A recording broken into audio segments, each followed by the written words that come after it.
ज्यों राम न चाहे तू नच्चो जी, ज्यों राम न चाहे तू नच्चो जी, ज्यों राम न चाहे तू नच्चो जी, ज्यों राम न चाहे तू नच्चो जी, ज्यों राम न चाहे तू नच्चो जी, ज्यों राम न चाहे त्यों ज्यों राम न चाहे त्यों नच्चो जी, ज्यों राम न चाहे त्यों ज्यों राम न चाहे त्यों नच्चो जी, ज्यों राम न चाहे त्यों नच्चो जी, ज्यों राम न चाहे त्यों नच्चो जी, ज्यों राम न चाहे त्यों नच्चो जी, ज्यों राम न चाहे त्यों नच्चो जी, ज्यों राम न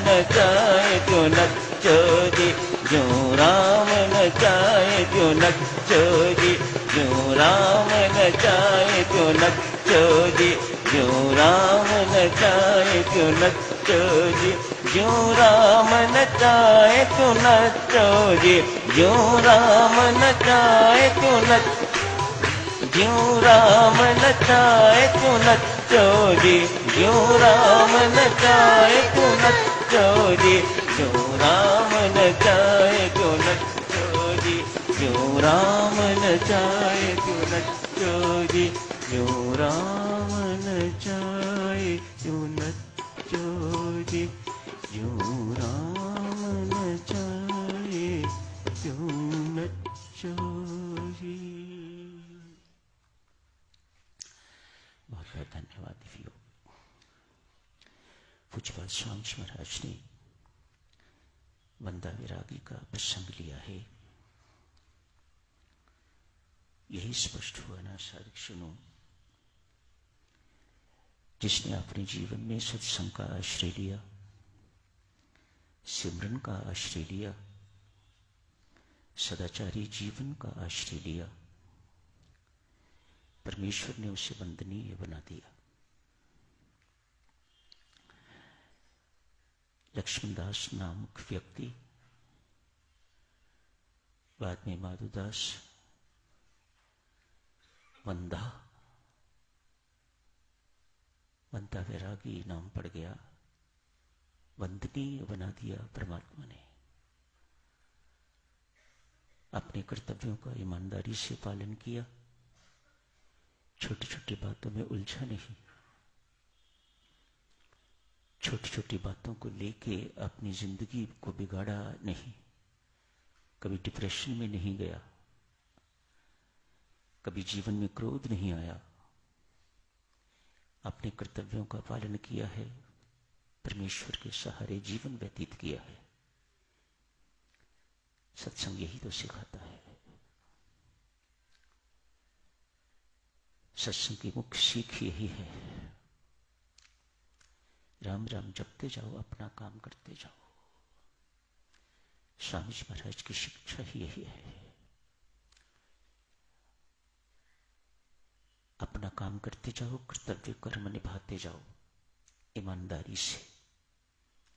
सदाचारी नहीं छोड़नी, सदाचरण नहीं छोड़ना, नहीं तो निंदनीय बन जाओगे। वंदनीय बनना चाहते हो तो जीवन सदाचारी ही होना चाहिए, तो परमात्मा आपको, आपके जीवन को वंदनीय अनुकरणीय बना देगा। कभी सोचना नहीं कि इतना कुछ करने के बावजूद भी इसका अंत किस प्रकार का हुआ, कैसे शाही सेना ने दिल्ली में उसे चमटों के साथ नोचा है, उसके शरीर को किस प्रकार की यातनाएं दी हैं। मत सोचना कभी कि परमेश्वर ने इसके साथ न्याय नहीं किया। नहीं, परमेश्वर ने बिल्कुल न्याय किया है। आज इसीलिए स्वामी जी महाराज ने भक्त प्रकाश जैसे प्रसंग में वंदा वैरागी का नाम लिया है। जगह जगह पर स्वामी जी महाराज ने इसे साधु कहा है, जगह जगह पर इसको संत कहा है। शूरवीर तो था ही था, पर सिमरन ने और सुंदर जीवन ने स्वामी जी महाराज द्वारा इसे साधु एवं संत की उपाधि दिलवा दी। मत सोचिएगा कि सिर्फ स्वामी जी महाराज ने अपनी तरफ से दिया होगा, नहीं, ये संबोधन परमात्मा की तरफ से मिला होगा तो स्वामी जी महाराज ने दिया है।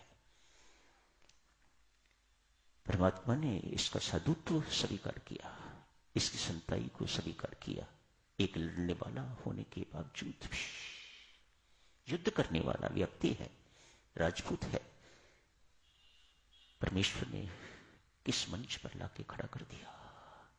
उच्चतम मंच, संत का मंच, साधु का मंच, सर्वश्रेष्ठ डिग्री, जिंदगी की उच्चतम डिग्री प्राप्त कर ली लक्ष्मणदास ने।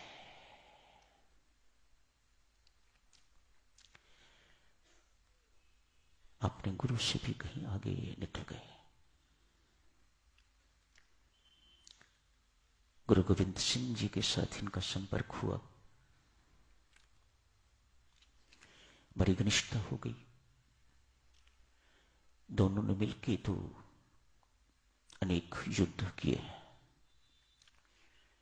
जगह जगह जहां जहां भी युद्ध की जरूरत थी, लड़ाई की जरूरत थी, वहां वहां इन्होंने युद्ध किया, सफलताएं भी मिली।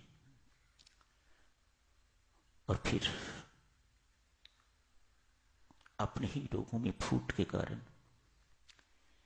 उनकी ईर्ष्या इत्यादि के कारण बंदा वैरागी पकड़ी भी गई।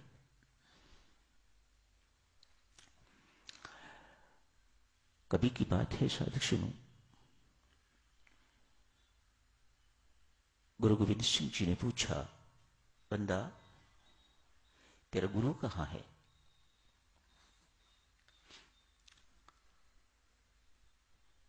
सच्चे पातशाह, इस वक्त तो वे बैकुंठ में होंगे। गुरु महाराज के मुख पर एक अद्भुत सी मुस्कान थी, व्यंगात्मक मुस्कान, सही मुस्कान नहीं थी, सरकास्टिक मुस्कान।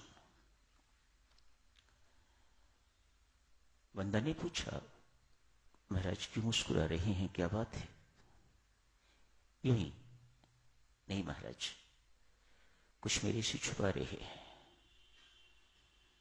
अब सही सही बताइएगा क्या बात है? अरे बंदा, तेरा गुरु इस आश्रम से कहीं बाहर गया ही नहीं, उसे मरे हुए तो बहुत वर्ष हो गए, ऐसी आश्रम में ही है। कहा, महाराज कभी दिखाई तो नहीं दिए, मुझे तो ऐसा विदित नहीं है कि वे यहां हैं। अरे यहीं हैं, बेल के पेड़ के नीचे बैठे हुए थे। कहा, वो फल तोड़ इसे नीचे ला,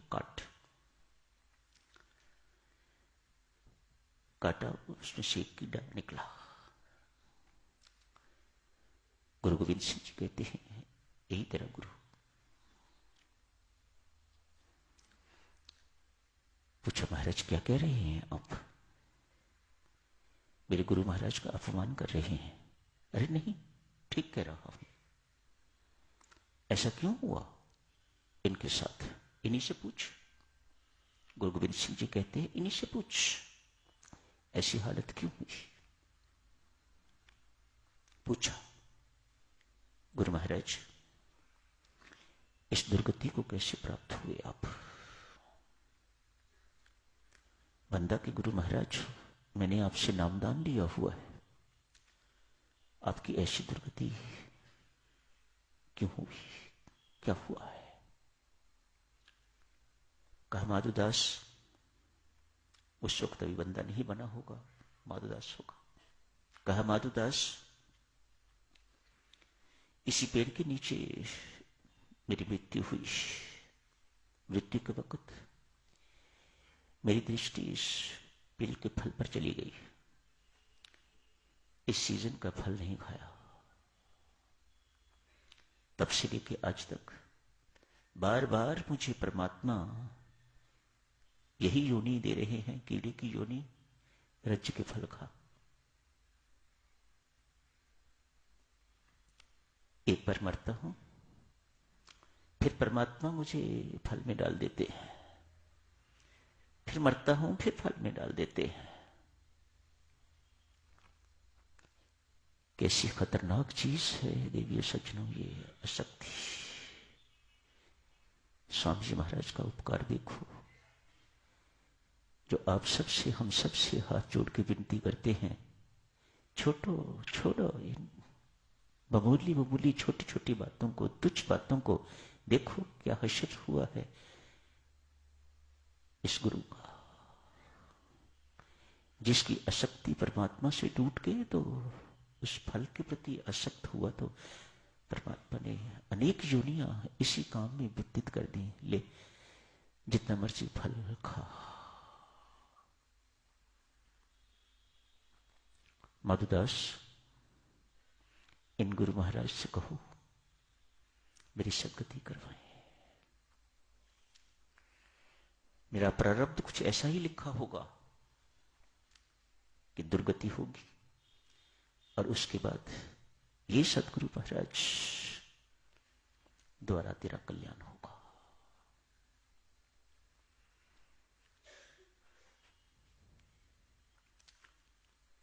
चाहते हो साधक जनों की अंत समय मुख से राम राम निकले, तो जिंदगी भर आपको राम राम जपना होगा।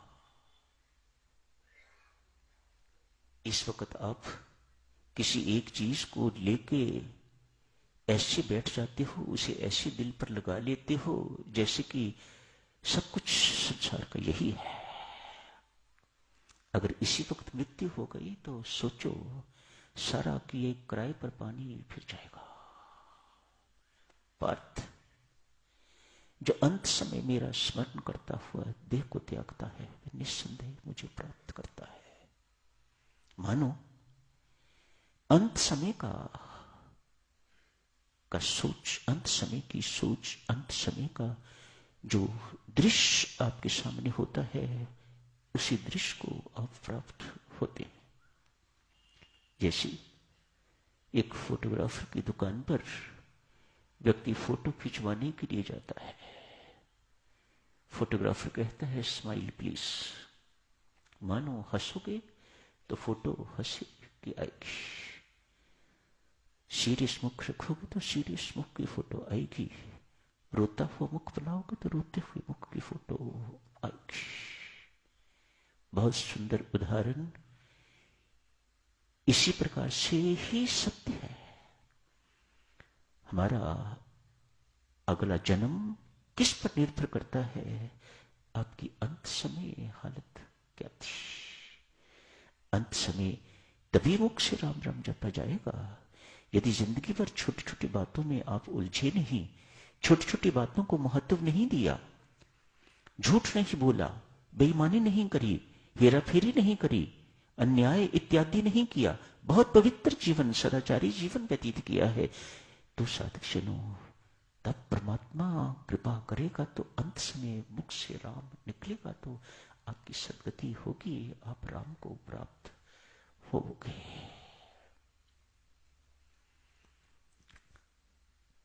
बंदे को परमात्मा ने सत्संगति से, सिमरन से, सेवा से, सेवा अर्थात सदाचारी जीवन, सदाचरण से वंदनीय बना दिया।